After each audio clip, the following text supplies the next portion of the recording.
Just a super quick update on the suit Mark Tinsley filed against Fitz News and Will Folks yesterday. If you haven't watched the podcast yet, I'll link it in comments because you probably need to watch it first. A quick peek at X, formerly Twitter, shows the little war that's been brewing between the Luna Sharkers and the Fitz Newsers. It's been amped up by this new case. Let's get started. This is Legal Updates with Cassidy.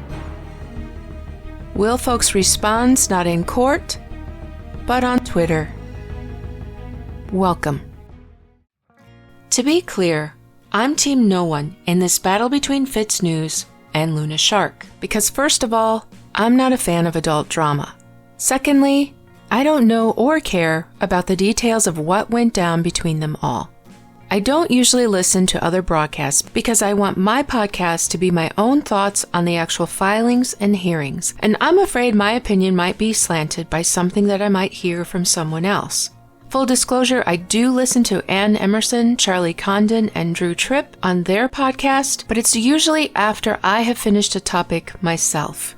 Since the filing yesterday afternoon, some slaps have been exchanged, and fans on each side are starting to get involved. The first one I want to mention is from Eric Bland announcing the lawsuit, taking slaps at Will, and bringing up the feud between Will and Eric's now co-hosts and Will's former colleagues, Mandy and Liz. Again, I'm not here for this kind of drama among adults, but let's go on. He says, wow, Zero Dark Tinsley has filed a defamation and negligence lawsuit against Fitz News and Will Folks on behalf of his client Austin Stanley in Hampton County today. How poetic is this? Will Folks spends much of his ink every day attacking or mocking others. Maybe he needs to get his business house in order. This lawsuit probably would not have happened if Mandy Matney and Liz Farrell were not run off by Will Folks. Looks pretty serious to me, but we shall see how it proceeds. I have attached a file copy of the caption of the complaint. I have no knowledge whether the allegations are true or false, but if the allegations which are contained in the complaint are true about a man being falsely named as a suspect in the murder of my client Stephen Smith, and if I were Mr. Stanley, I would be livid. Then Will responds with this little gem. Hardly anyone takes accountability anymore, or admits to their mistakes. Which, by the way, should have been one sentence. An honest mistake was made here, and we apologized and did our best to correct it. But we will have to live with the consequences. Thanks to Mark Tinsley and Eric Bland for holding us accountable.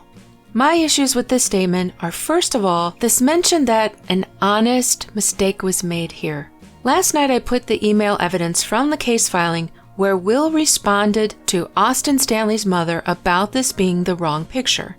There was no apology, other than apologizing for the late reply. It's in my last podcast, but I'll read it again. Hey there. Not a great greeting to the mom of someone that you've just posted their picture and accused them of murder. What about, hey, Mrs. Stanley. Hi, Mrs. Stanley. Dear Mrs. Stanley. I'm so sorry, Mrs. Stanley. A million better things to say than, hey there, like you're talking to your friend. I did receive your messages. Now remember, she sent him multiple emails before he responded. Apologize for the late response. As I said, the only apology. As soon as we received your initial message, I instructed my staff to remove the photo you referenced from the YouTube video. This was done Sunday, I believe. Happy to issue a clarification, correction, or take any other action you feel is appropriate. Also, this is my direct email address. Please feel free to reach me here anytime. Thank you, W. Did I miss an apology? Do any of you see an apology other than apologizing for a late response? I don't see any apology for having put her son's face on his website, on his Twitter, on his YouTube, and calling him a prime suspect in a well-known murder. The second issue I have with the above tweet is that they did not do their best to correct it. Instead of destroying the picture that they knew was wrong, after posting this initially in April or the end of March, they posted it again in October, and it was still up as late as yesterday. It finally got taken down after this lawsuit was filed. Is that doing your best? And in his opening line, he said hardly anyone takes accountability anymore or admits to their mistakes. Let's see how this so-called accountability and admitting his mistakes holds up. So we move on to more slaps from Eric Bland, which says, what Will Folks doesn't understand about honest mistakes, as he said in his supposed midnight apology, is that they can only exist when people have done everything necessary to prevent them from happening in the first place. From where I sit, I don't know how Will can make that claim with a straight face. Will's business model seems to be one that has relied on shooting first and asking questions later. He's so intent on being first and taking down his enemies that he can't see straight. It's sad. He destroys relationships and reputations for a living, and now he's destroying his business. What a lesson in hubris.